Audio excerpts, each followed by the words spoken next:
Fantasy కథలేమీ కొత్త కావు. అయ్యో అంతెందుకు, బాలయ్య భైరవ ద్వీపం చూసాం కదా, అందులో హీరో చేసే విన్యాసాలు మర్చిపోగలమా? ఇంకా బాలయ్య చేసిన ఆదిత్య 369 సినిమా గురించి చెప్పాలా? అమ్మో, మనల్ని ఏకంగా శ్రీకృష్ణ దేవరాయల కాలంలోకి తీసుకువెళ్ళి, ఇంకా తరువాత ఫ్యూచర్ స్పేస్ లోకి తీసుకువెళ్ళి అసలు భూత భవిష్యత్ కాలాలు ఎలా ఉంటాయో చూపించాడు. ఇంకా ఇలా చాలా చాలా సినిమాలు ఉన్నాయి. కానీ ఇప్పుడు ఈ జనరేషన్ ఫ్యాంటసీ కథలు అంటే ఎలా ఉంటాయో తెలిసిందే కదా. మధ్యలో ఇలాంటి సినిమాలు కొన్ని తక్కువగా వచ్చి యాక్షన్ కథలపై ఫోకస్ చేశారు మన వాళ్ళు. కానీ ఇప్పుడు మళ్ళీ బ్యాక్ టు ఫ్యాంటసీ జోనర్. ఆ సినిమాలకి ఎంత ఖర్చైనా పర్లేదు, అలాంటి కథలకే మా ఓటు అంటున్నారు హీరోస్ ఇంకా ప్రొడ్యూసర్స్.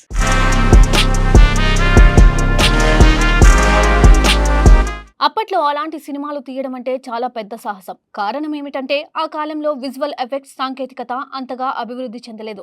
పైగా బడ్జెట్ కూడా చాలా ఎక్కువగా అవసరమయ్యేది. అందుకే అలాంటి కథలు ఉన్నప్పటికీ నిర్మాతలు ముందుకు రావడానికి కొంచెం వెనుకడుగు వేసేవారు. ఉదాహరణకు మెగాస్టార్ చిరంజీవి నటించిన జగదేక వీరుడు అతిలోక సుందరి సినిమా ఫ్యాంటసీ జోనర్లో వచ్చిన అద్భుతమైన చిత్రం. ఆ తర్వాత చాలా సంవత్సరాల పాటు అలాంటి భారీ ఫ్యాంటసీ సినిమాలు కనిపించలేదు. దాదాపు ఒక దశాబ్దం తర్వాత అంజయ్ సినిమా వచ్చేసరికి మళ్ళీ ప్రేక్షకులు ఆ మాయాజాల ప్రపంచాన్ని చూశారు. ఈ రెండు సినిమాల మధ్య అంత పెద్ద గ్యాప్ రావడానికి ప్రధాన కారణం భారీ బడ్జెట్ అవసరం కావడమే.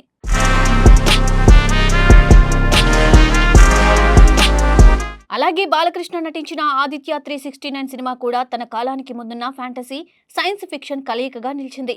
టైం ట్రావెల్ కాన్సెప్ట్ తో వచ్చిన ఆ చిత్రం ఇప్పటికీ క్లాసిక్ గా చెప్పుకుంటారు. కానీ ఆ సినిమా తర్వాత బాలకృష్ణ మళ్ళీ ఆ స్థాయి ప్రయోగాత్మక ఫ్యాంటసీ కథలను ఎంచుకోలేదు.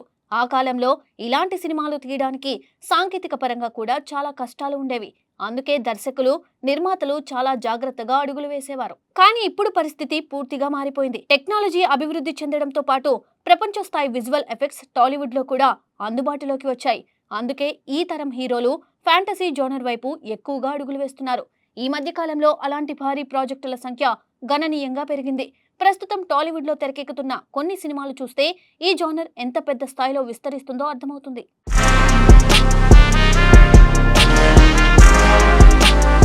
ఇటీవల నాగ చైతన్య నటిస్తున్న వృషకర్మ సినిమా విజువల్స్ బయటకు వచ్చిన తర్వాత ఇండస్ట్రీలో అందరూ దాని గురించి మాట్లాడుకుంటున్నారు. ఇప్పటి వరకు ఎక్కువగా లవ్ స్టోరీలు లేదా సేఫ్ జోనర్లలో కనిపించిన నాగ చైతన్య ఇప్పుడు పూర్తిగా కొత్త మార్గాన్ని ఎంచుకున్నాడు. తండేల్ సినిమాలో తన నటనను మరింత మెరుగుపరుచుకున్న చైతు ఇప్పుడు వృషకర్మలో లార్జర్ దాన్ లైఫ్ పాత్రలో కనిపించబోతున్నాడు. ఈ నిర్ణయం అతని కెరియర్ కు ఒక పెద్ద మలుపు కావచ్చని చాలా మంది భావిస్తున్నారు.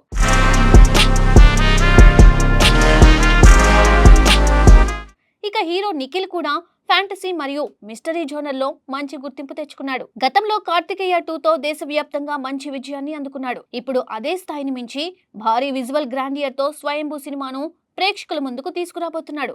ఇప్పటికే విడుదలైన టీజర్ కు ప్రేక్షకుల నుండి మంచి స్పందన వచ్చింది. దీంతో సినిమా కంటెంట్ మీద నిఖిల్ చిత్ర బృందం బలమైన నమ్మకంతో ఉన్నారు. ఇంకా మరోవైపు దర్శక నిర్మాత అభిషేక్ నామా తెరకెక్కిస్తున్న నాగబంధం ప్రాజెక్ట్ కూడా ఇండస్ట్రీలో పెద్ద చర్చకు కారణమవుతుంది. హీరో విరాట్ కు మొదటి సినిమా డిజాస్టర్ అయినప్పటికీ ఈ చిత్రంపై భారీ బడ్జెట్ ఖర్చు చేస్తున్నారు. ఆ సినిమా స్థాయి చూసి చాలా మంది ఆశ్చర్యపోతున్నారు. ఇప్పటికే ఈ చిత్రానికి సంబంధించిన బిజినెస్ ఎంక్వైరీలు మొదలయ్యాయని సమాచారం. అంటే విడుదలకు ముందే మార్కెట్లో మంచి ఆసక్తి పెరుగుతుంది.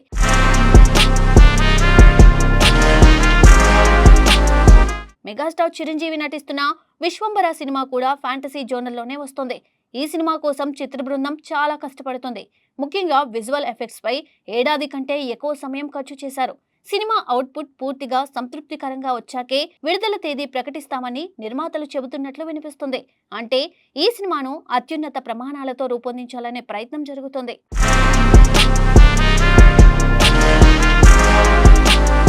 ఇవన్నీ ఒక ఎత్తైతే అల్లు అర్జున్ అట్లీ కలయికలో రూపొందుతున్న AA22 గురించి వస్తున్న వార్తలు మరింత ఆసక్తిని పెంచుతున్నాయి. ఈ సినిమా విజువల్ గ్రాండియర్ గురించి వస్తున్న లీకులు అభిమానులను విపరీతంగా ఉత్సాహపరుస్తున్నాయి. అలాగే ప్రభాస్ నటిస్తున్న కల్కి 2లో మొదటి భాగాన్ని మించిన స్థాయిలో స్పెషల్ ఎఫెక్ట్స్ ఉండబోతున్నాయని సమాచారం. ఇప్పటికే ఆ సినిమాపై భారీ అంచనాలు ఉన్నాయి.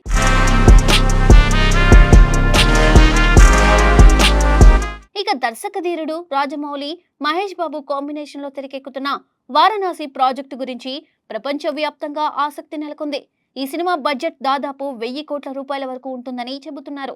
ఈ ప్రాజెక్టు కోసం హాలీవుడ్ దర్శకుడు జేమ్స్ కెమెరూన్ వంటి ప్రముఖులు కూడా ఎదురు చూస్తున్నారని టాక్ వినిపిస్తుంది. ఇది నిజంగా భారతీయ సినిమా చరిత్రలో ఒక అద్భుతమైన ఘట్టం అవుతుంది.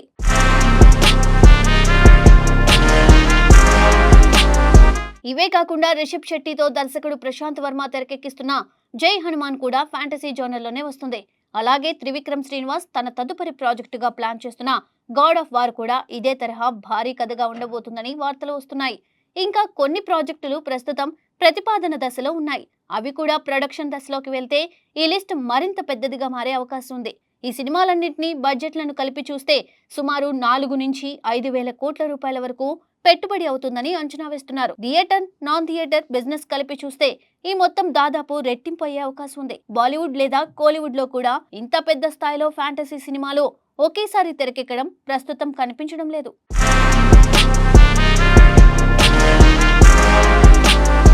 ఈ సినిమాలన్నీ విజయం సాధిస్తే టాలీవుడ్ స్థాయి ప్రపంచవ్యాప్తంగా మరింత పెరుగుతుంది. తెలుగు సినిమా ఇప్పటికే గ్లోబల్ మార్కెట్లో తన స్థానాన్ని సంపాదించుకుంది. కానీ ఈ భారీ ఫ్యాంటసీ ప్రాజెక్టులు విజయవంతమైతే టాలీవుడ్ భవిష్యత్తు ఇంకెంత ఎత్తుకు వెళ్లబోతుందో ఊహించుకోవడం కూడా కష్టమే. ఇది నిజంగా తెలుగు సినిమా చరిత్రలో ఒక కొత్త అధ్యాయంగా నిలిచే అవకాశం ఉంది.